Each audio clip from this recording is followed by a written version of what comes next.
rock, most people enjoy a good story. Imagine a story where you rock. I challenge you to make a difference in the world and then share your story to inspire, bring hope and encouragement to others. Together, let us create a better, more peaceful world. Let's not just imagine world peace, let's work for it. Are you doing something rocking in Saskatoon, Saskatchewan, Canada, or the world? I would love to have you on my show to share your rockin' stories.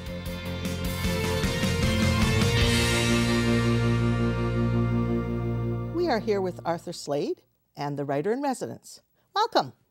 Thank you. It's great to be here. Yes, it's great to have you on the show. So what is the writer-in-residence? The writer, you know, it sounds like I'm actually living at the library, but they told me I couldn't live there. But I'm the writer at the Saskatoon Public Library at the branch downtown, although I visit all the other branches. And the idea behind it is I'm there to kind of serve the community. Writers come in and bring their work and I read it and I critique it and we talk about it. That's kind of one aspect of my job. And the other aspect is to do presentations. So I go to schools, I have presentations about how to get published, how to publish a book on your own, how ebooks work, all that sort of thing. And so I'm kind of there as a resource for people who are either interested in writing, and it can be any sort of writing, because I've read everything from poetry to film scripts to the little descriptions that people put on their artwork. You know, I've had an artist come in and look at that sort of thing. So anything to do with writing, people will come in and talk to me. So you're the 36th writer-in-residence, and so we have a long history of the writer-in-residence. And why do you think it's important that we have a writer-in-residence? I think it's important. I should say, I think it's the longest running one in Canada. Okay. So yeah, so we, you know, it's consistent. It's been 36 years in a row, because often other cities can only you know, do it every second year or something like this. So it's very consistent. And I think the importance is just, there's the outreach for community in the sense of letting people know what writers do. I think that's important. We sometimes well, hopefully we don't think writers are all dead or anything like that, but we just kind of, you know, writers are all in their basements or somewhere. We don't really see them at work. So this is some place where you can go and, not that you really actually want to watch me work, because that would be very boring. So it's a good way to kind of communicate about writing to the public, but also it is there absolutely as just a service to help other writers get better and understand, to kind of share the knowledge that I've accumulated in 20 years in the business. So it's is there a charge, or how do people come to see you? No, it's free. Oh, that's bonus. Yeah, that is a great thing. You just have to go to the website, to the Saskatoon Public Library website, where it says writer-in-residence, and send an email, book an appointment, and we'll gladly talk to you about whatever writing you're doing. So how does this support literacy and reading and that?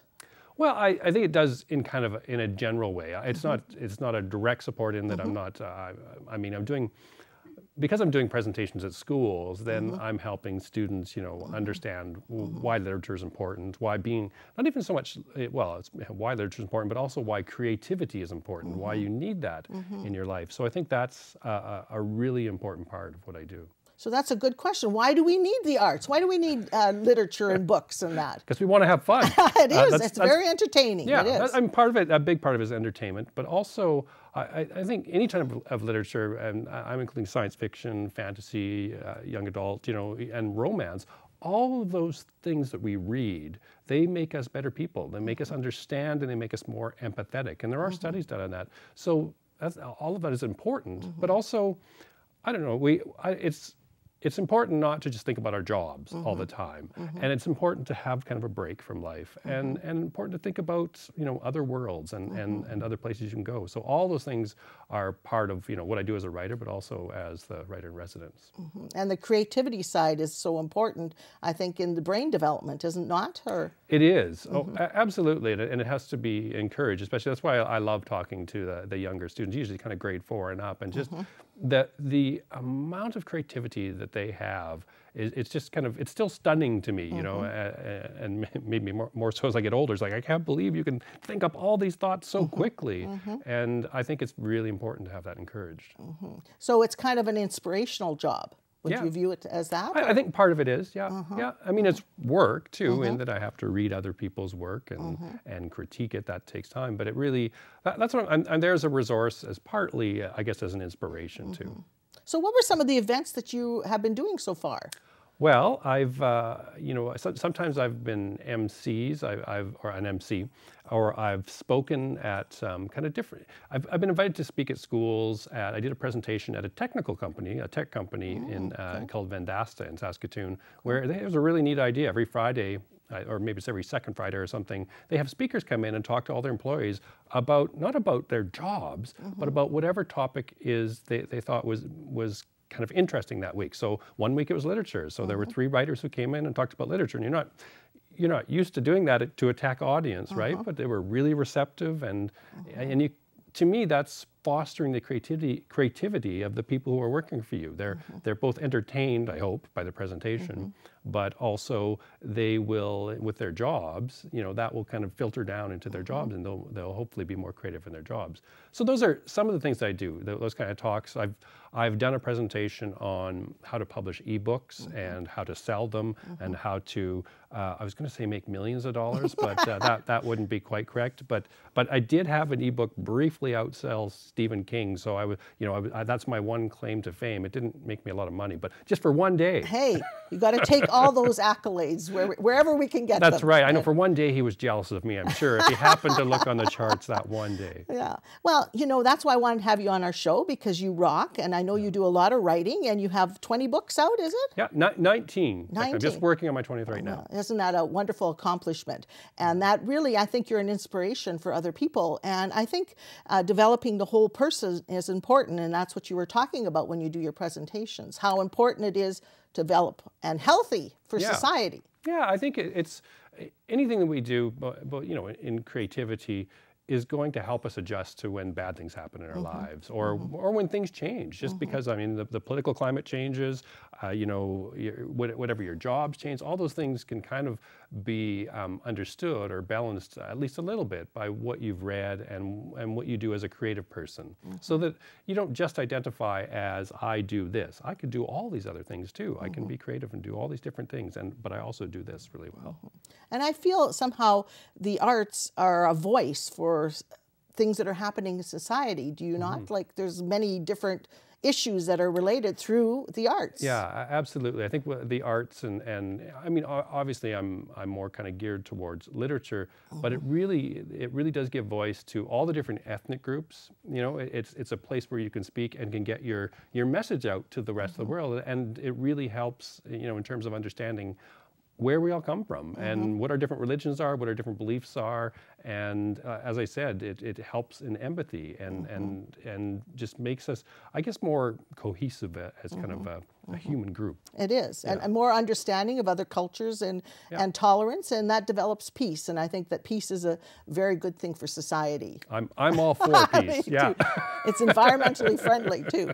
So, do you have some tips that you would like to give writers or people out there in general about literature or the process, or how to get started? I guess that the most basic tip, which I think every writer says, is you just have to put your time in. Is part of it. Writing, at least for me, every once in a while there are people who are born, it seems, gifted like they're 5 years old and they write a novel. Well, okay, maybe not that young, but they just have kind of that natural talent. And but I think that even with natural talent, you have to develop it a little bit every day, or not even every day, because often we say, you should write a little bit every day, but at least you should put the hours in so that you get better and better at, writing. And for me, the best thing about, the best way to become a better writer is to read as much as possible, because you just can't help but soak in all those stories, soak in all those words. And then for me, I do consistently write every day, and that my brain, I start writing at 6 in the morning, my brain, even though I'm tired, kind of switches on and goes, oh,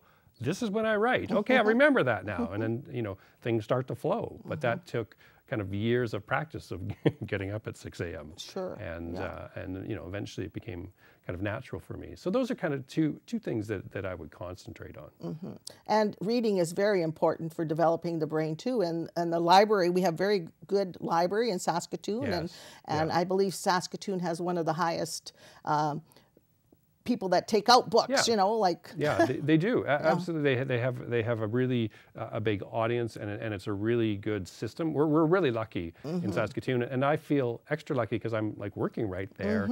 I'm not a librarian, but I'm kind of part of it, and just you know, everybody goes at some point and visits the library, but it's not very often that you get to actually sit there all day and kind of get a feeling of what it's I don't know how to put it. It's kind of like a utopia in a way, that all the information is free. Everything you want to know is right there. And plus it's a warm place. And so in Saskatchewan, we need warm places. Exactly, exactly. So again, how can they get a hold of you, and what are your work hours, or how does it work? Yeah, they can just go to the Saskatoon Public Library website. If you just Google Writer in Residence Saskatoon, you'll find it'll come up. It'll be the first one that will come up, and my email address and phone number are there, and so you can just send me an email or phone me.